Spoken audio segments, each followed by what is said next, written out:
नमस्ते विद्यार्थी मित्रांनो, आज आपण इयत्ता 8वी स्टँडर्ड 8 सब्जेक्ट जनरल सायन्स विषय सामान्य विज्ञान यामधील प्रकरण 9 चॅप्टर नंबर 9 डिझास्टर मॅनेजमेंट आपत्ती व्यवस्थापन या प्रकरणाविषयी आपण माहिती पाहणार आहोत। त्यामधील या प्रकरणामध्ये असलेले जे काही महत्त्वाचे घटक आहेत ते 3 घटक सांगितलेले आहेत। त्यामध्ये चॅप्टर आउटलाईन अभ्यास घटक पहिला आहे अर्थक्वेक की ज्याला आपण भूकंप म्हणतो, फायर आग, लँडस्लाइड भूस्खलन किंवा दरड कोसळणे हे आपत्तीचे त्या ठिकाणी 3 प्रकार आहेत।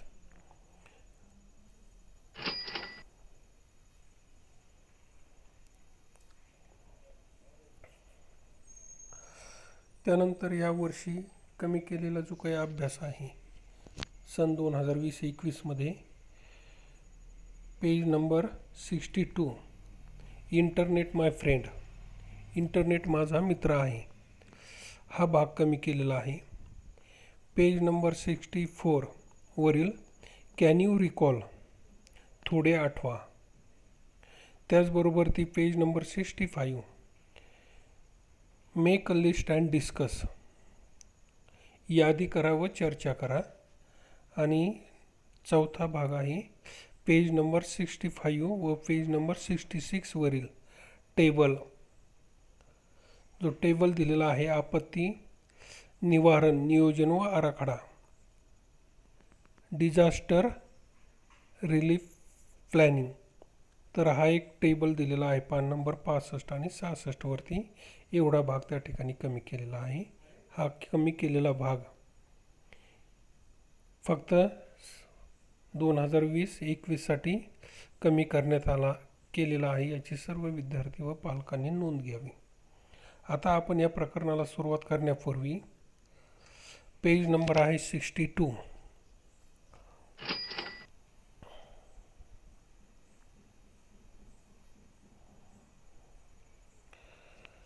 कॅन यू रिकॉल थोडे आठवा, आणि यामध्ये आपल्याला जे काही प्रकरणाचं नाव आहे डिझास्टर मॅनेजमेंट, त्यामध्ये आपल्याला व्याख्या विचारलेली आहे की what do you mean by disaster, आपत्ती म्हणजे काय।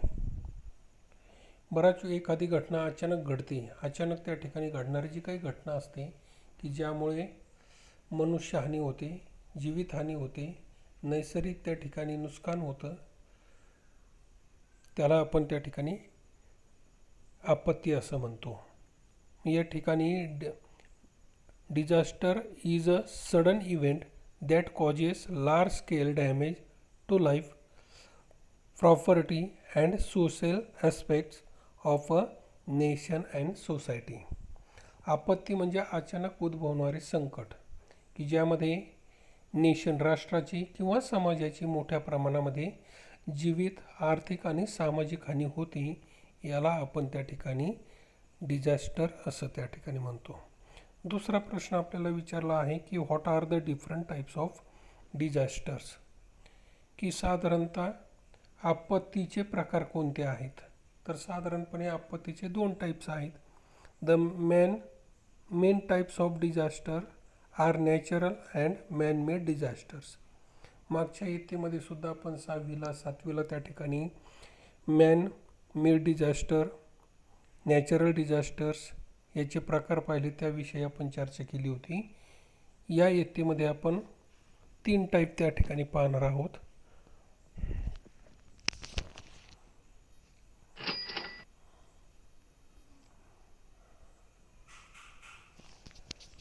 त्यातला पहिला आहे अर्थक्वेक की ज्याला आपण भूकंप म्हणतो। की मग अर्थक्वेक भूकंप म्हणजे काय, भूकंपामुळे त्या ठिकाणी कोणकोणत्या प्रकारचे त्या ठिकाणी रिझन कोणते आहेत, कारण काय आहेत, आणि त्या भूकंपाचे त्या ठिकाणी इफेक्ट परिणाम काय आहेत, भूकंपात कोणकोणत्या प्रकारचे आपण त्या ठिकाणी प्रिकॉशन काळजी घ्यायची, त्याचबरोबर ही काळजी घेत असताना जे काही बिल्डिंग्स आहेत त्या बिल्डिंगसुद्धा बांधताना कोणती काळजी घेतली जाते, हा भाग आपण यामध्ये पाहणार आहोत। इथं आपल्याला पाहिलं पहा, क्रॅक टू द बिल्डिंग्स. भूकंप आल्यानंतर जमिनीला भेगा पडतात, इमारतीला चिरा पडतात. मग सुरुवातीला आपल्याला पाहायचं आहे what is mean by earthquake. Sudden vibration on the earth and shaking of the earth surface ground is called an earthquake. की भूकवचामध्ये अचानक कंपन होणे अथवा भूकवच अचानक काही क्षण हादरणे यास भूकंप म्हणतात. त्याचबरोबर ती these causes seismic waves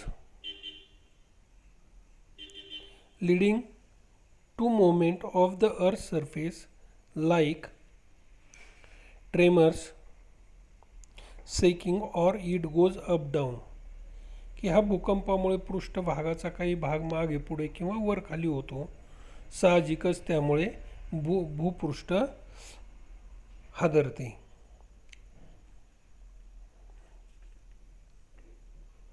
The shocks and waves form in the interior of the earth, spread on the surface in all directions.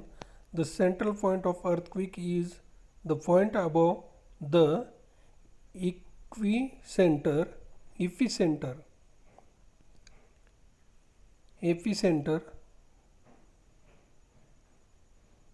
on the earth's surface.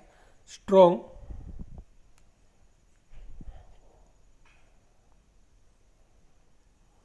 convulsions or waves at first reach to the epicenter. Therefore, major loss occurs near to the area. भूगर्भात निर्माण होणारे धक्के व लाटा जमिनीच्या आत आणि वरच्या पृष्ठभागावर सर्व दिशांना पसरतात. भूकंप नाभीच्या अगदी वर पृष्ठभागावर असलेल्या बिंदूस भूकंपाचा केंद्रबिंदू म्हणतात. तीव्र समुद्राच्या लाटा हादरे सर्वप्रथम केंद्रालगत येऊन पोहोचतात, त्यामुळे तेथे प्रचंड प्रमाणामध्ये जास्त प्रमाणामध्ये त्या ठिकाणी हानी किंवा नुकसान होण्याची शक्यता असते.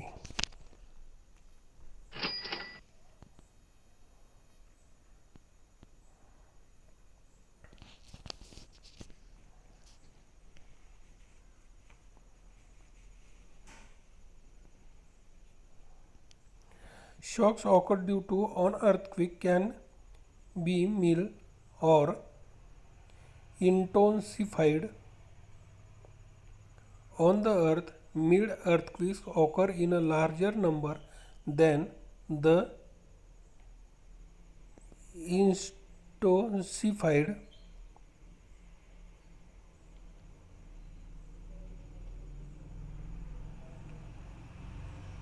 or runners.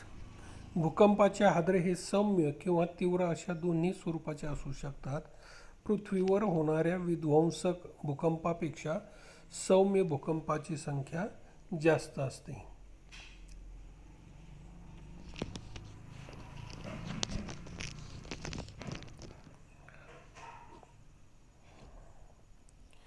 Every earthquakes are noticed at same or the other place on the earth. According to the observation of National Earthquake Information Center, every year nearly 12,400 to 14,000 earthquakes occur on the earth. From this, it is noticed that earth is continuously vibrating. की पृथ्वीवर दररोज कुठे ना कुठे भूकंप होतो. National earthquake information सेंटरच्या निरीक्षणानुसार पृथ्वीवर प्रत्येक वर्षाला सुमारे 12,400 ते 14,000 भूकंप होतात. त्यासाठी संदर्भ दिलेला आहे www.iris.edu. यावरून लक्षात येते की पृथ्वी सतत कमी अधिक प्रमाणात कंप पावत असते.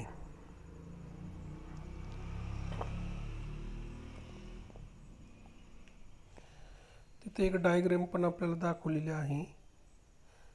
फोकल पॉईंट की जी काही मुख्य मुख्य नाभी आहे त्या नाभीपासून त्या ठिकाणी भूकंपाची हादरे, त्या ठिकाणी ज्या काही वेव्ज आहेत त्या वेव्ज कशा पद्धतीने भूकंप केंद्रबिंदूपासून भूस्तरीय हालचाल त्याची त्या ठिकाणी वाढत जाते, मग भूकंपाच्या लाटा निर्माण होतात, तो एक भाग तिथं दाखवलेला आहे. Seismometer. The machine instrument which records the earthquakes is called seismograph or seismometer, and the intensity is measured in the Richter scale.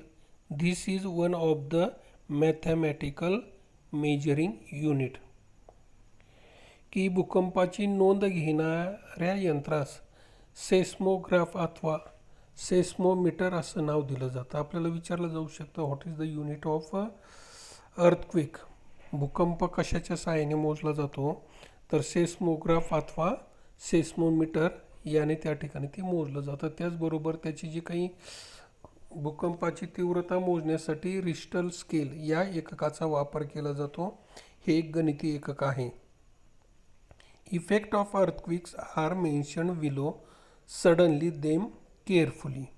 भूकंपाच्या परिणामाचे वर्णन दिले आहे.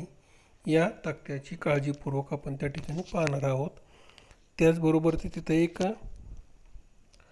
Seismometer, vertical seismometer, horizontal seismometer, की जशी या पृथ्वीच्या भूगर्भामध्ये भूकंपाची हालचाल होते त्या पद्धतीनं त्या यंत्रावरती त्याची नोंद केली जाते.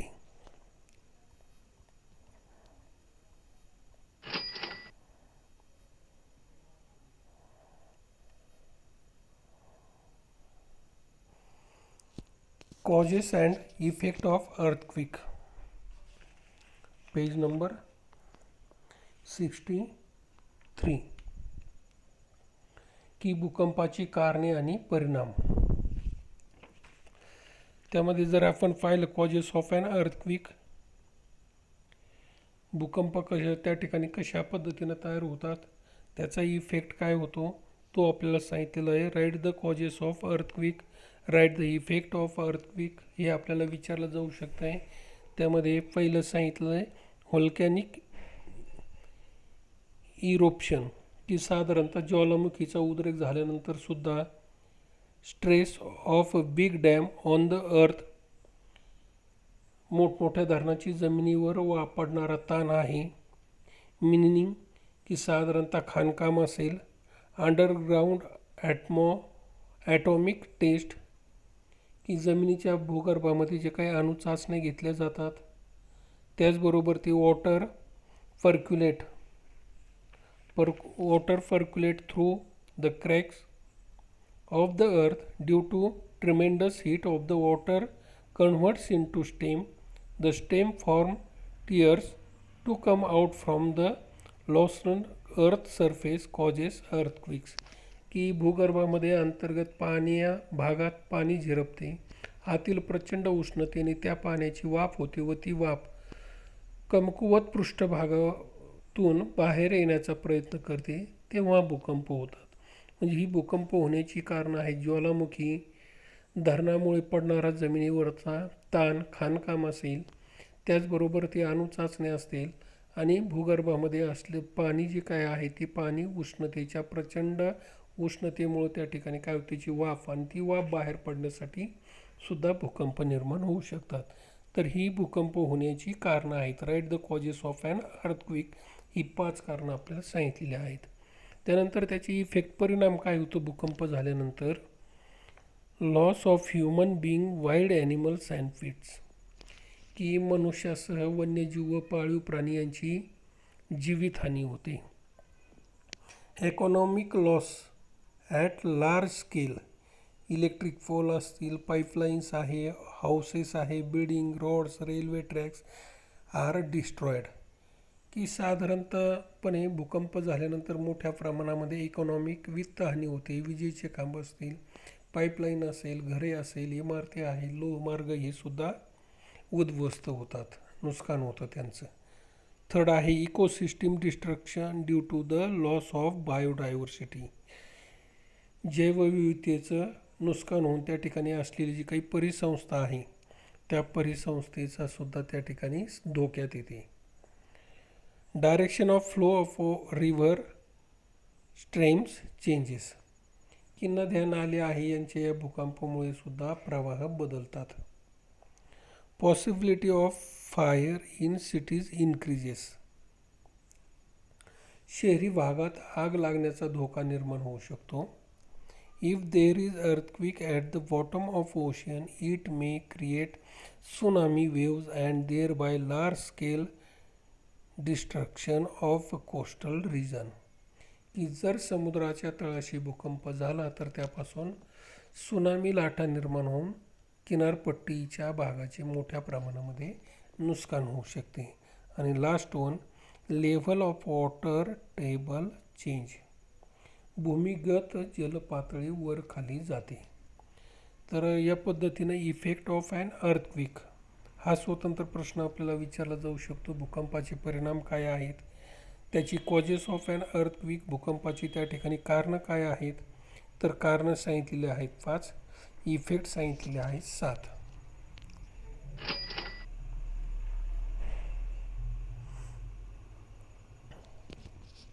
त्यानंतर पुढचा भाग पान नंबर 63 वरती आपल्याला सांगितलेलं आहे precaution to be taken at the time of earthquake.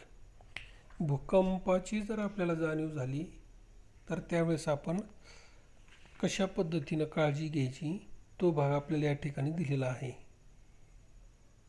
त्यामध्ये सुरुवातीला सांगितलेलं आहे पहिला, if you are at home, जर याची आपल्याला भूकंपाची जाणीव झाली आणि जर आपण घरामध्ये असू, then do not get scared and instead of running here and there stand still at one place, either sit on the floor or below and bed or any other furniture and cover yourself until the moment of the earth stop.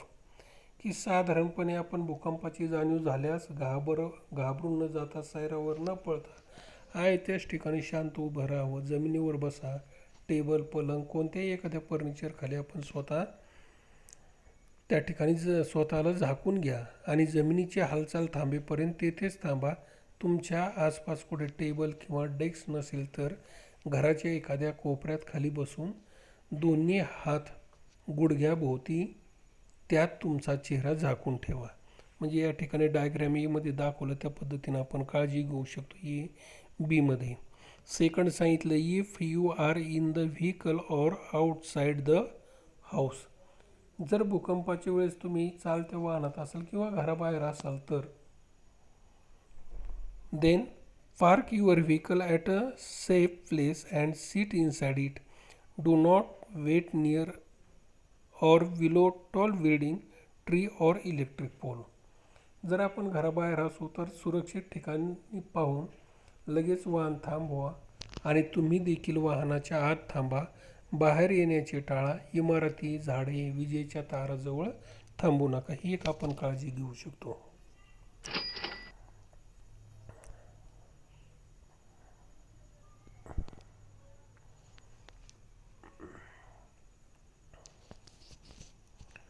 Avoid doing following things during earthquake, भूकंपाच्या वेळी हे करू नका.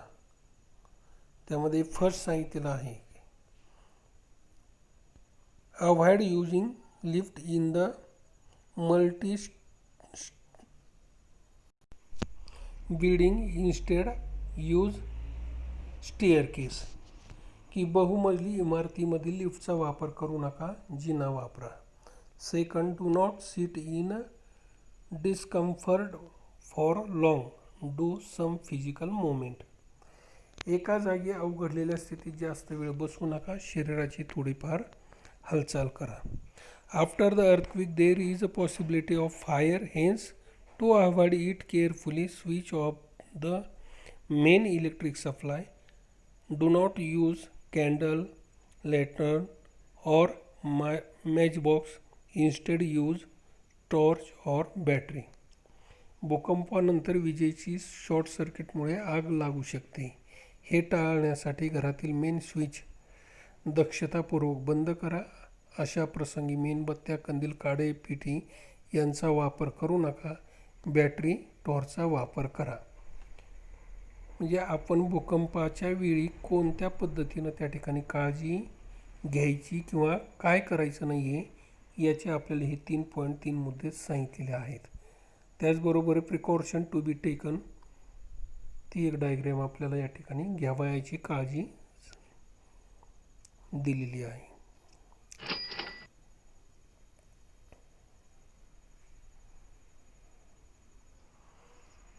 Then the last point of this part 1 is earthquake resistance proof building.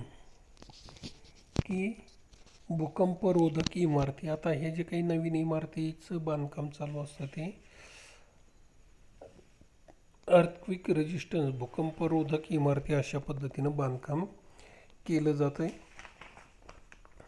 त्यामध्ये the construction which do not get damage due to earth movements up to a certain limit are called earthquake resistant building.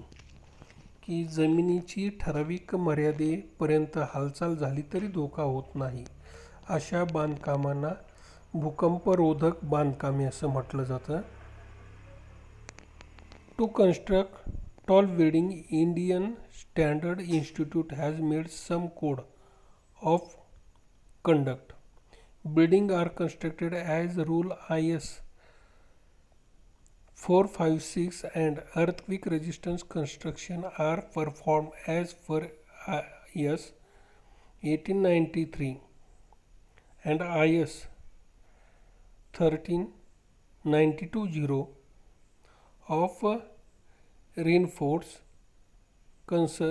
concrete structure subject to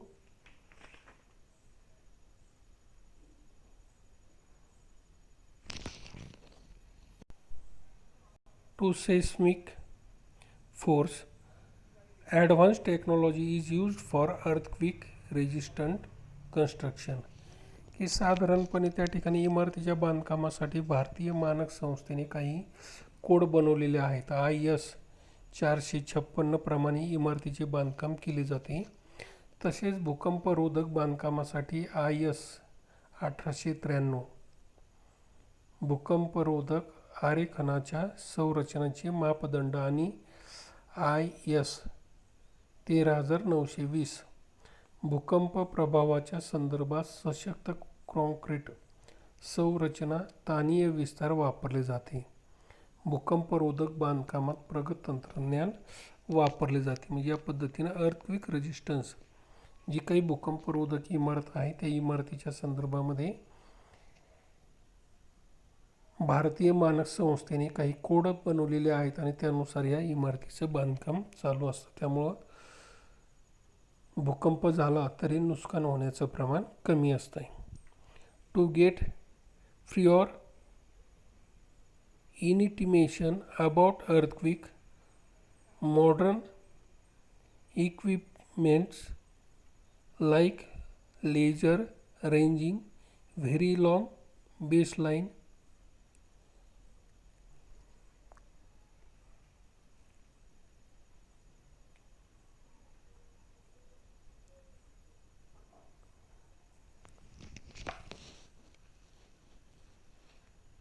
Geiger counter, creep meter, strain meter, tide gauge, tiltimeter, volumetric strain gauge,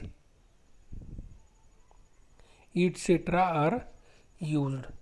की भूकंपाची पूर्वसूचना मिळावी यासाठी laser ranging, very long baseline, Geiger counter, creep meter, strain meter, tide gauge, tiltmeter, volumetric strain gauge यासारखी आधुनिक साधनांचा वापर केला जातो. त्यामुळं आपल्याला थोडीशी भूकंपाची पूर्वकल्पना त्या ठिकाणी मिळू शकते आणि जे काही येणारी आपत्ती आहे, होणारं जे काही नुकसान आहे हे आपल्याला या इक्विपमेंट असतील, उपकरणं असतील, साधनं आहेत यापासून मिळू शकते.